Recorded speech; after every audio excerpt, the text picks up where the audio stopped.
ഈ അക്കൗണ്ടുകൾ മെയിൻറ്റെയിൻ ആകുന്നത്. ആ മെയിൻറ്റെയിൻ ആകുമ്പോഴാണ് നമ്മളുടെ ഓഡിയൻസ് എന്ത് ചെയ്യുക, നമ്മളുടെ അടുത്ത് എന്നും നിലനിൽക്കുള്ളൂ. നിങ്ങൾ ഒന്നും കൊടുക്കാതിരുന്നെങ്കിൽ എന്ത് ഉപയോഗിക്കും, കസ്റ്റമർ വരില്ല. ഇത് കസ്റ്റമർ വരില്ല. കസ്റ്റമറിന്റെ ആവശ്യം, കസ്റ്റമറുടെ പെയിൻ പോയിന്റും കസ്റ്റമറുടെ ഇഷ്യൂസ് ഒക്കെ കണക്ട് ചെയ്യാൻ പറ്റുന്ന ആ വീഡിയോസ് കാര്യങ്ങൾ ഷെയർ ചെയ്യുക. അതിലൂടെ കസ്റ്റമർ സൊല്യൂഷൻ കിട്ടുന്ന ഉറപ്പ് വരുത്താം.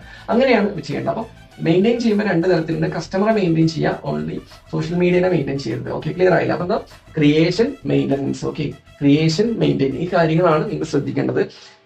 പറഞ്ഞത് ക്ലിയർ ആയില്ലേ? ഈ 2 പോയിന്റ് ഉണ്ടെങ്കിൽ മാത്രമേ നിങ്ങൾക്ക് സോഷ്യൽ മീഡിയയിൽ നെക്സ്റ്റ് സക്സസ് ആകാൻ പറ്റുള്ളൂ.